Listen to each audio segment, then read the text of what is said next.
Louvado seja o teu grande nome, Senhor Deus e Pai Todo-Poderoso. Obrigado pelo privilégio de podermos orar, cantar, congregar. Nesses tempos difíceis que o nosso mundo enfrenta, que o teu povo enfrenta, nós estamos aqui acolhidos, não só por essas paredes, mas pela presença do teu Espírito Santo. Eu te agradeço por estar aqui com a minha esposa, como família, e por cada família que está aqui hoje, Senhor Deus. Nós queremos ouvir do Senhor uma palavra de conforto, de consolação, de motivação ao nosso coração, Senhor Deus. E queremos, ao sair daqui, saber que o Senhor, de alguma maneira, através da Bíblia, falou com cada um de nós. Eu peço que o Senhor abençoe as crianças que aqui nessa igreja estão nesse momento. Que o Senhor vá semeando no coração delas, Senhor Deus, a tua verdade.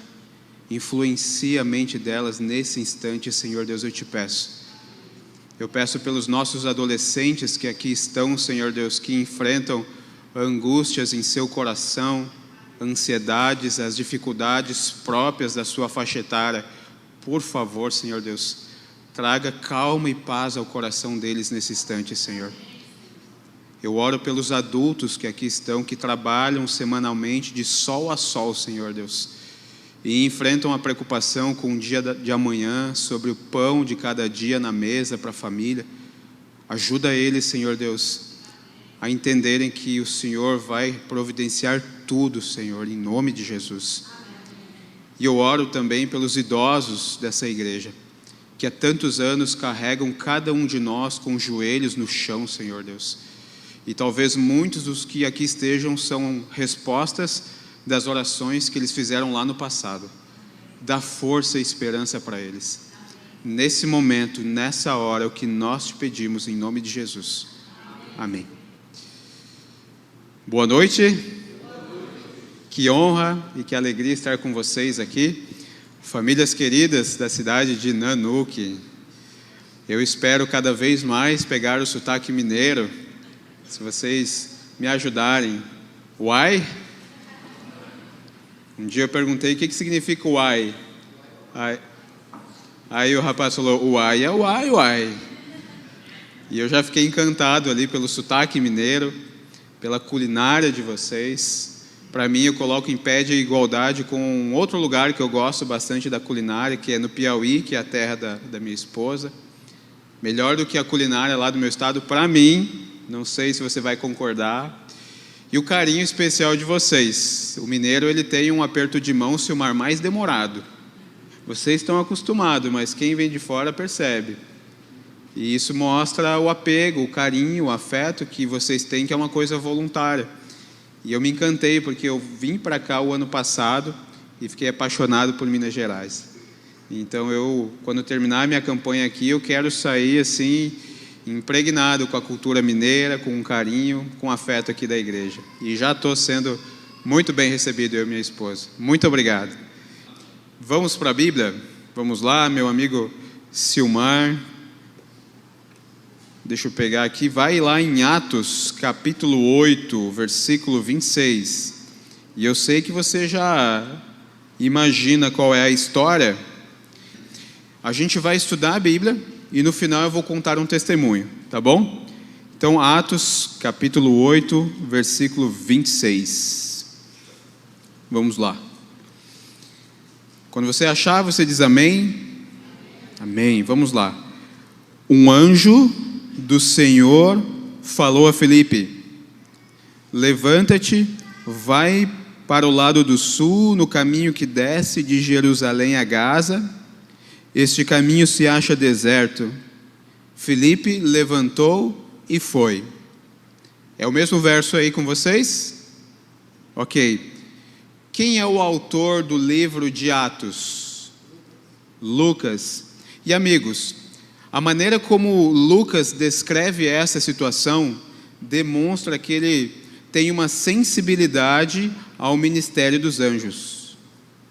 E a maneira como Filipe se comporta na história mostra que ele também é sensível ao ministério dos anjos. E essa era uma característica da igreja apostólica. Eles tinham um senso profundo da direção de Deus, através do ministério dos anjos.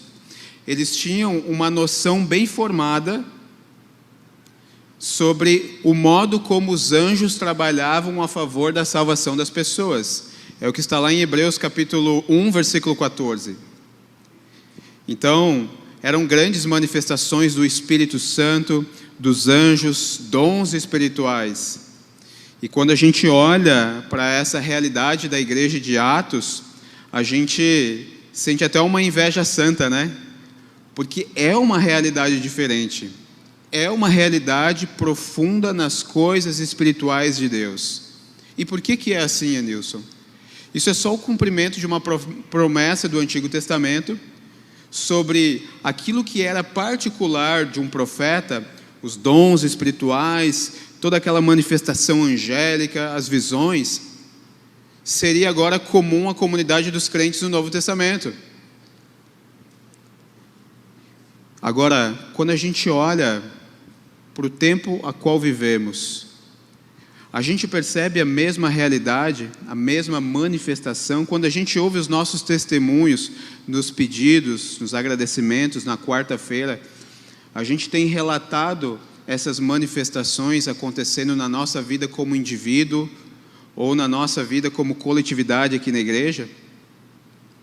A pergunta que a gente pode fazer é a seguinte: essas manifestações concedidas pelo Espírito Santo lá, naquela época, elas pararam de acontecer? O que você acha? Eu só ouvi uma resposta, eu não ouvi muito bem. O que vocês acham? Não é vedado à igreja nos últimos dias essas manifestações espirituais. Mas a julgar pelos nossos testemunhos, as nossas conversas, aquilo que a gente relata,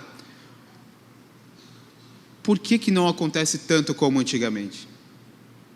A resposta é bem simples, porque a promessa do derramamento do Espírito Santo, ela não é apreciada como tal.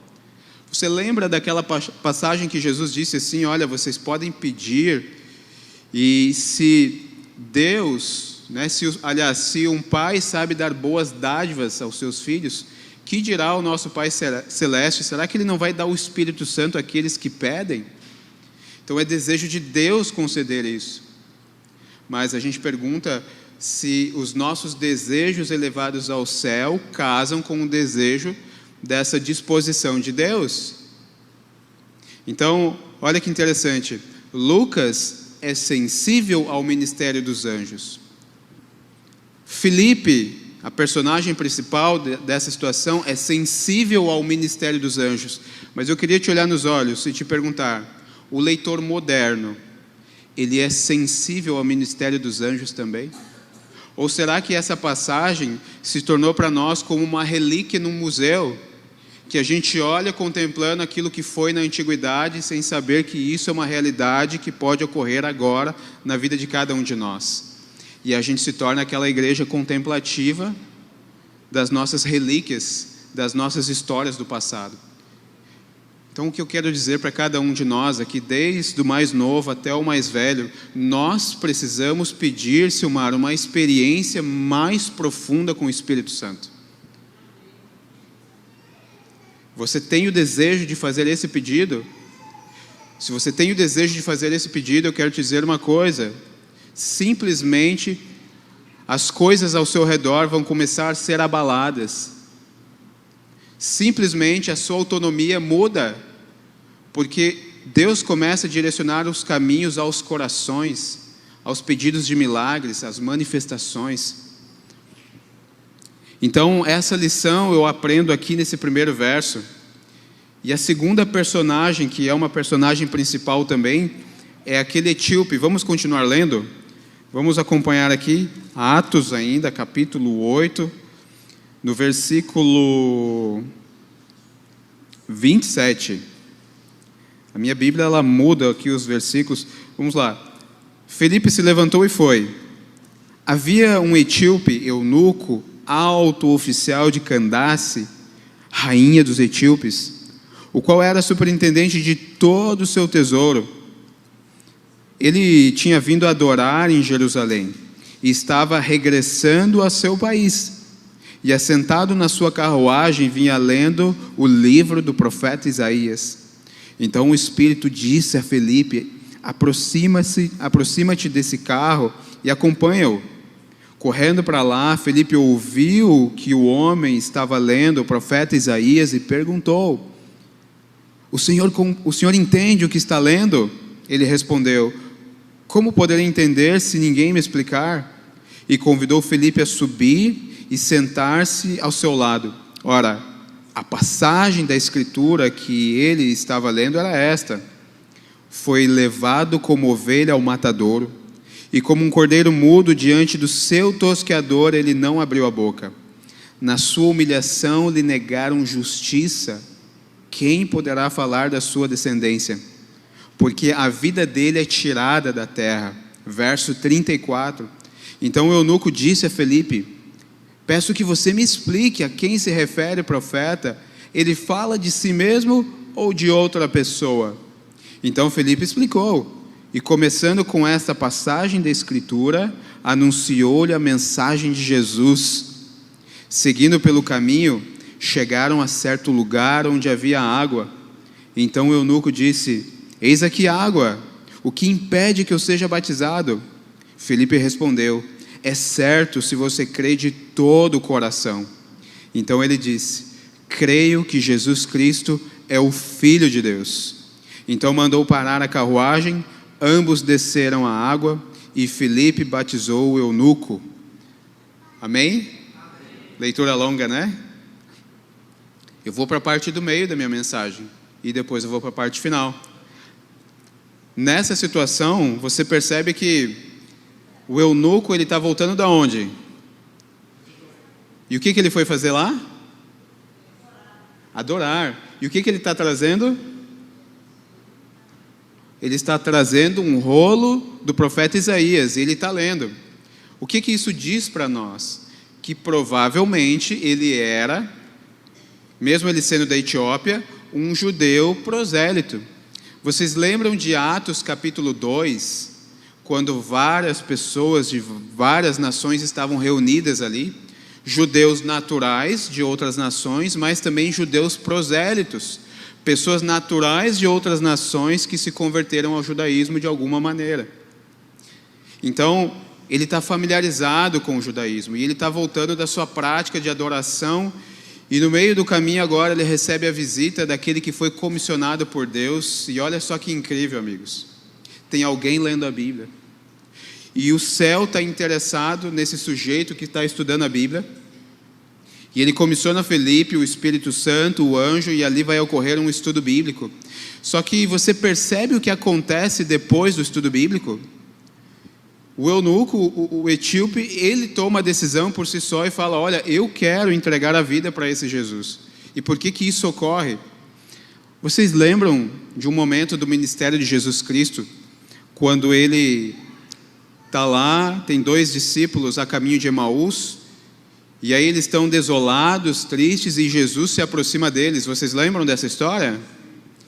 E aí ele pergunta: por que vocês estão assim? E aí eles explicam, e Jesus fala assim: nécios e tardos de coração, para compreender tudo o que a Escritura diz. E aí a Bíblia vai dizer que, começando por Moisés, discorrendo por todos os profetas, e expunha-lhes o que a seu respeito constava em todas as Escrituras. E mais adiante vai dizer assim, Anilson, os 2 discípulos vão falar assim, ó: porventura não nos ardia o coração quando pelo caminho expunha para nós as Escrituras? Então Jesus Cristo se aproximou daqueles 2 sujeitos, deu um estudo bíblico das profecias do Antigo Testamento sobre ele mesmo, e o coração daqueles 2 discípulos foi incendiado com a convicção da palavra de Deus. E é exatamente isso que está acontecendo com esse etíope, com esse eunuco. O coração dele está sendo incendiado pela convicção, pela compreensão da profecia do Antigo Testamento que apontava para o Cordeiro. Agora você pode imaginar Felipe dizendo: olha, esse Cordeiro, Jesus, é aquele que morreu recentemente, Jesus de Nazaré. Ele compreende aquela situação para a salvação eterna dele, e a decisão dele é a seguinte: eu quero ser batizado. Então eu queria conversar um pouquinho com vocês exatamente sobre esse ponto. Ele entende sobre quem é Jesus? Anilson, o eunuco insiste para ser batizado. Não é tão diferente do modo como muitas vezes pessoas da minha profissão levam e encaram a sua realidade, onde ele vai lá, insiste, não é? Mas eu tenho em mente que quando a gente precisa insistir demais para alguém para aceitar a Jesus, é porque nós não fomos profundos na demonstração de quem Jesus é, e não demos oportunidade para essa pessoa se apaixonar por Jesus, e ela falar: olha, eu não quero mais nada da minha vida a não ser entregar a vida para esse Jesus. Mas a gente vai pelo lado humano da persuasão, das técnicas, da insistência, e dessa maneira a gente começa a humilhar Jesus diante da pessoa. Mas pensa comigo, Jesus Cristo já se humilhou uma vez na cruz do Calvário. Deveríamos expor da maneira mais profunda para que a pessoa pudesse se apaixonar, se constranger por Jesus e decidir e falar: o que eu tenho que fazer para ser batizado? Mas a gente inverte, né? Uma vez uma senhora, ela falou assim: Daniel, eu não gostaria que tu fosse lá na minha casa. Eu falei: por quê? Porque eu sei que tu vai insistir com meu esposo. Mas por que a senhora acha isso? Ela disse o seguinte: é porque já passaram obreiros lá, deram estudos, insistiram, apelaram, constrangeram, né, forçaram. Vários obreiros passaram? Vários passaram. Aí eu falei assim: olha, minha amiga, eu não quero visitar o seu esposo, porque se já insistiram bastante para ele aceitar Jesus, não vou ser eu que vou humilhar Jesus mais do que ele está sendo humilhado com tanta insistência assim. Porque se Jesus Cristo morto, crucificado, mutilado, vertendo sangue dos poros, com a garganta seca, sentindo a separação que o pecado faz entre a humanidade e Deus, agonizando numa cruz, não é suficiente para a gente falar: Senhor Deus, eu quero ser salvo. Não vão ser as minhas técnicas que vão encantar, que vão enfeitar o evangelho para ele. Porque se um evangelho decorado com sangue não é suficiente para eu ficar constrangido e falar: eu não saio desse recinto sem tomar a minha decisão, não vai ser o meu enfeitamento que vai providenciar algo especial no coração. Esse eunuco aqui, ele entendeu quem era Jesus. E a outra parte que eu gostaria de ressaltar com vocês é que quem era esse eunuco? Ele era um tesoureiro do reino. Ele estava acostumado com tudo que tinha valor. Existem contadores aqui na igreja, tem o Silmar, né? Contador. Tem mais alguém aqui que lida com contabilidade, alguma coisa assim? Você sabe melhor do que ninguém o valor que os seus clientes dão para tudo aquilo que é monetário. Na verdade, tudo isso é o que a humanidade entende e considera com maior estima. E tudo isso faz com que nós gastemos o nosso tempo, a nossa energia para alcançar. Mas olha só, esse etíope, mesmo tendo uma vida relacionada com tudo isso, ele não considera com maior estima tudo aquilo que o ser humano considera. Ele considera o sangue valioso desse cordeiro com maior estima. Mais valioso do que prata e ouro, de tudo aquilo que ele calculava. E isso é um contraste. É um contraste com a parábola que o nosso pastor contou ontem sobre a avareza. Vocês lembram daquele personagem que ele fala assim: olha, minha colheita vai ser abundante, eu vou destruir os meus celeiros, vou construir maiores, e depois eu vou estocar tudo, e isso vai durar por muitos dias, eu vou poder deitar, folgar, regalar, comer, beber, e tudo está tranquilo. E na parábola, Jesus diz que Deus o Pai fala para esse indivíduo: louco, ainda hoje pedirão a tua alma, e o que tem, para quem será? É como se Jesus dissesse assim: tudo isso que você luta para conquistar, quando você considera com maior estima e negligencia a eternidade, a salvação providenciada para você no tempo dessa vida, é loucura. É como se Jesus dissesse: olha, você está entre a penúltima e a última batida do seu coração.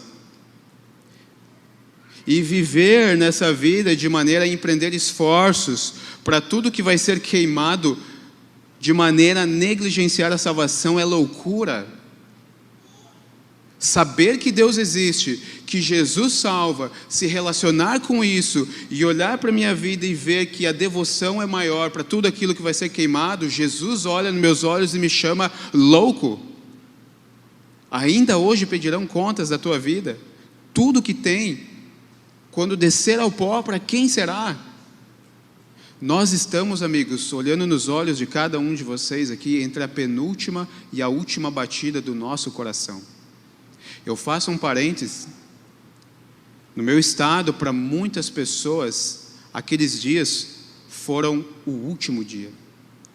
Eu aprendi essa lição há muito tempo atrás, quando eu comecei a trabalhar nas cidades e percebia que depois de um tempo, calamidades aconteciam naquelas cidades. E você voltava lá, não tinha mais nada. E a dor no coração de você saber que talvez você não pregou para muitas pessoas que estavam lá. E aí eu comecei a entender que nós não sabemos quando será o nosso último momento diante daquela vila, daquela cidade. E tudo que hoje está aqui, amanhã pode não mais estar. Jesus chama-nos loucos, saber que Ele existe, que a salvação é real e não considerar com grande estima. Então, amigos, eu vejo muitas vezes crianças, elas ouvem a mensagem de Jesus uma única vez. Já viu aquele evangelismo? Aí o pastor vai no tanque, faz um apelo, vem aquelas crianças na frente, né? E às vezes um indivíduo, um homem, uma mulher de muitos anos na igreja fala: olha lá, aquelas crianças lá vão ser batizadas. Elas nem entendem. Mas aquele indivíduo está 10, 20, 30 anos vindo à igreja. E aí uma criança que ouve a primeira vez sobre Jesus não entende nada. E o indivíduo que ouve 30 anos entende tudo. Quem não entende nada, amigos? Eu já vi deficientes intelectuais ouvirem uma única vez sobre a salvação e darem um balbúcio lá no fundo da igreja e falar: eu quero ser batizado. E algumas pessoas de tempo dentro da nossa congregação que ainda não se decidiram falam: mas essa pessoa não entende nada. É incrível, eu estou há 30 anos dentro da igreja e não me decidi, não me impressionei com o sangue de Jesus Cristo na cruz, e uma pessoa que eu vi a primeira vez não entende nada. Quem não entende nada aqui, amigo?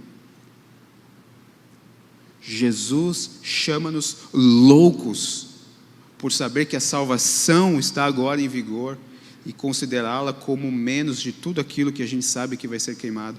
Querido amigo, eu quero te fazer um pedido aqui, como se fosse a minha última vez, e sabendo que pode ser a última vez de muitas cidades. Não saia dessa igreja sem considerar com grande estima o teu Salvador. Tome a decisão do batismo. Nós vivemos entre a penúltima e a última batida do nosso coração. E eu encerro, tenho mais 3 minutos, lendo as últimas passagens aqui. Quando saíram da água, o Espírito do Senhor arrebatou Felipe, e o eunuco não o viu mais, e este foi seguindo o seu caminho cheio de alegria. Então, amigos, eu encerro a nossa conversa antes de contar um testemunho, que esse etíope, ele voltou para casa cheio de alegria. E alguns historiadores contemporâneos a Joséfo, lá na antiguidade, próximo dessa época, eles escreveram mostrando que na Etiópia foi fundada uma congregação cristã. E provavelmente foi esse etíope. Ele voltou para casa e fundou uma comunidade cristã ali que perdurou por séculos. Você pode ler o Grande Conflito e ver os guardadores do sábado da Etiópia. E eu encerro com o último verso, Salmos capítulo 68, versículo 31. Eu vou ler com vocês. Príncipes vêm do Egito, e a Etiópia corre a estender mãos cheias para Deus. Amém? Naquele encontro, Anilson, de Filipe, o evangelista, com aquele eunuco, se cumpriu essa profecia. A Etiópia corria a estender mãos cheias para Deus. Eram pessoas que buscavam Deus. E Deus cumpriu o seu desígnio através de um servo sensível à direção de Deus. E é isso que Deus faz através dos seus encontros. Ele realiza os seus desígnios. E aqui ele cumpriu essa profecia. A Etiópia corre a estender mãos cheias para Deus. Amigos, enquanto um fundo musical encerra esse momento, eu fecho a minha Bíblia e conto como é que é o nome do irmão? Aguinaldo. É um prazer, Aguinaldo. Um dia, Aguinaldo, eu fiz uma oração a Deus. Depois de entender tudo isso na Bíblia, Nilson, eu falei: Deus, eu quero ter uma experiência mais profunda. Eu era comportor na cidade de Lajeado, que agora ficou debaixo das águas.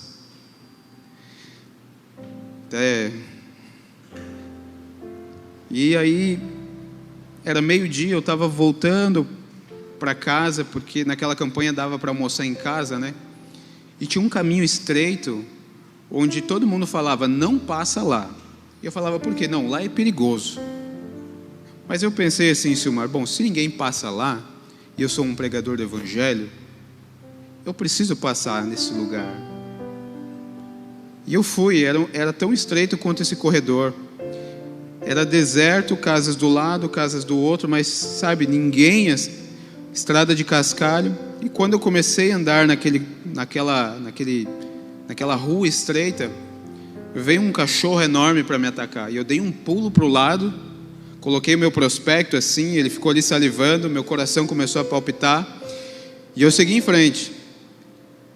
E recitando versos, né? Ainda que eu ande pelo vale da sombra da morte, uma súcia de cães me cercam, e os versos vindo à minha mente, eu percebi que a minha sensibilidade espiritual ficou mais aguçada ali. E no final daquele caminho estreito, Aguinaldo, do lado esquerdo, um grande Rottweiler, ele pula em direção à grade e me assusta novamente. Rio Grande do Sul tem muitos cães. E eu tomo um outro susto agora, fico apavorado, né? Meu coração parece que desloca para o lado. Só que no exato momento eu ouço uma pisada no cascalho do meu lado. E isso me espanta e me assusta mais, porque eu sei que não tem ninguém do meu lado. E eu olho para lado, para cima, para o outro, como quem procurava um anjo, porque o meu coração me fez procurar um anjo ali naquele momento. Eu falei: Deus, o que foi isso aqui?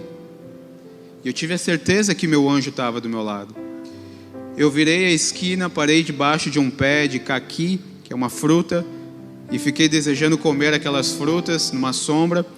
E lá no fundo veio uma senhorinha, e ela gritou: amigo, espera. Se aproximou, começou a conversar, perguntou se eu sabia de alguém que queria alugar uma casa. Eu falei: eu não sei, eu não moro aqui, eu só trabalho aqui. Pois é, que a minha mãe está doente, está acamada, está com diabetes, eu preciso de dinheiro. Inclusive hoje ela nem acordou, ela está lá na cama, ela está muito mal, eu estou muito preocupado. Eu falei: minha amiga, só um pouco. A senhora não me conhece, por que a senhora está se abrindo tanto assim comigo? Ela falou assim: olha, eu não sei, mas lá atrás, naquela outra rua, eu estava a uns 15 metros de distância, e eu vi o modo como você parou na esquina, e eu percebi uma coisa, eu percebi que você não estava sozinho, e eu senti vontade de falar com você, e agora que eu estou conversando, eu estou mais calma. Eu falei: minha amiga, Dona Cissa é o nome dela, vamos fazer uma oração por sua mãe. Orei pela mãe dela, pedi para que Deus tocasse no organismo dela, na vida dela, e trouxesse saúde. E eu falei: Dona Cissa, eu quero te visitar hoje à noite, posso? Ela disse: pode. À noite eu fui visitar a Dona Cissa. Ela veio correndo no portão com a mão no rosto e disse: Daniel, tu não sabe o que aconteceu. A minha mãe, no instante que você orou, eu voltei para casa, ela estava bem, ela estava em pé, lavando a louça. E eu falei: posso entrar? E aí sentei, li um pouquinho a Bíblia e falei: Dona Cissa, Deus tem muito mais para fazer. Eu dou estudos bíblicos, vamos estudar na quinta-feira a Bíblia? Toda quinta ela falou: vamos. Comecei estudando a Bíblia, Nilson. O primeiro estudo que eu fiz com ela foi nessa passagem. Amigos, ela tirou o óculos, colocou sobre a mesa, colocou a mão sobre o rosto e disse: Daniel, eu estou entendendo uma coisa aqui. Eu estou entendendo que eu estou na condição do eunuco e você está na condição do Felipe. E eu orava, Daniel, para que Deus mandasse alguém para me ensinar a Bíblia. E Deus mandou você. Eu falei, Deus seja louvado, minha amiga. Vamos continuar estudando. E aí, amigos, chegou num outro estudo, eu cheguei na casa dela. Ela veio e falou, Daniel, tu não sabe o que aconteceu. Tirou o óculos do rosto, colocou na mesa, a mão aqui do lado. Me conta, dona Cícia. Daniel, sabe aquele estudo que você me deu sobre as 5 colunas da verdade? Deus, Jesus, o Espírito Santo, a Bíblia, os 10 mandamentos, que uma igreja para ser verdadeira tem que ter tudo isso. Sei, dona Cícia. Daniel, na minha igreja, ela era da Universal. Na hora do culto, eu fiz uma coisa. Eu falei, o que a senhora fez, dona Cícia? Eu interrompi o pastor. Eu falei, a senhora não fez isso, dona Cícia. Eu fiz, Daniel. O que a senhora fez? Daniel, eu senti uma impressão tão forte no meu coração que eu tive que falar com o pastor no meio do culto. E eu me levantei e falei, pastor, eu quero falar uma coisa. Eu estou estudando a Bíblia com um rapaz, ele me mostrou que para uma igreja ser verdadeira, ela tem que ter as 5 colunas da verdade. E nós aqui não guardamos o sábado, não cremos no Antigo Testamento, nós não temos as 5 colunas da verdade, portanto não somos uma igreja verdadeira, pastor. E te digo mais, o Senhor não ensina a Bíblia para a gente, o Senhor só passa sermão. Naquele momento, ela contou que outros membros da igreja levantaram e falaram, é verdade, pastor, o Senhor não ensina a Bíblia, o Senhor só passa sermão. Era uma igreja cheia de eunucos. Aquele pastor disse, olha, na sexta-feira eu vou trazer alguém aqui para dar estudo para vocês. E para encerrar a história, amigos, eu já passei 5 minutos, chegou o último estudo. Se Deus é um só, a Bíblia é uma só, por que existem tantas igrejas? Apocalipse 17, a igreja mãe e as filhas. Apocalipse 12, a igreja verdadeira com os mandamentos. Mostrei tudo para ela. E falei, dona Cissa, você quer saber qual é a igreja que se encaixa no perfil da igreja verdadeira que Deus usa nos últimos dias para pregar o Evangelho? Ela tirou os óculos, colocou sobre a mesa, a mão sobre o rosto, me olhou nos olhos e disse, Daniel, há muitos anos, quando eu saía de um hospital, um menino de mais ou menos uns 10 anos, veio em minha direção, apontou o dedo para mim e disse, você está procurando uma igreja, não é? Ela falou, eu estou. O menino disse para ela, a igreja que você deve ir é a igreja adventista do 7º dia. E eu fiquei tão impressionada com aquilo, Daniel, mas eu não busquei. Amigos, se eu tivesse um óculos, eu tirava, colocava sobre a mesa, colocava um no rosto. Eu falei para ela e disse, dona Cissa, Deus te chamou há muitos anos através desse menino. Deus causou esse encontro e eu não te contei uma coisa. Eu sou membro da igreja adventista do 7º dia. E a única igreja que se encaixa no perfil dessa igreja de Apocalipse 12 é essa. A senhora quer fazer parte? Ela disse, Daniel, eu quero. E aí eu entreguei o estudo para o irmão Sérgio. Depois de um tempo voltei. Ela estava dando estudo para o esposo que não queria saber nada de Bíblia e para a irmã da renovação carismática da igreja católica. Como o eunuco que voltou para a sua comunidade, o evangelho foi reverberando. Amigos, eu encerro minha Bíblia, a minha história com vocês, dizendo, peça a Deus por uma experiência mais profunda e Ele vai cumprir desígnios maravilhosos através de você. Vai ter alguma canção? Não, né? Vamos ficar em pé e orar. Senhor Deus, obrigado por este momento. Nos leva para casa refletindo sobre quem o Senhor é, o que o Senhor quer da nossa vida. O Senhor está com disposição muito grande de derramar o Teu Espírito na nossa vida. E nós não queremos, Senhor Deus, viver uma vida distante do Teu Espírito. Nós queremos ver, Senhor Deus, a manifestação dos Teus anjos na nossa vida, no nosso caminho, na nossa igreja. Nós queremos, Senhor Deus, o Teu Espírito Santo guiando o nosso coração, Senhor Deus. Milagres, transformações. Aqui tem pessoas que têm queridos que ainda não se entregaram ao Senhor. Visita eles nesse momento. Leva mensageiros ao coração deles. E usa-nos com as pessoas que estão próximas de nós. Cumpre os Teus desígnios, as Tuas profecias por meio do Teu povo, Senhor Deus. Nos leva para casa pensando e cantando É o que nós te pedimos, em nome de Jesus. Amigos, passei 9 minutos, vocês me perdoam? Obrigado.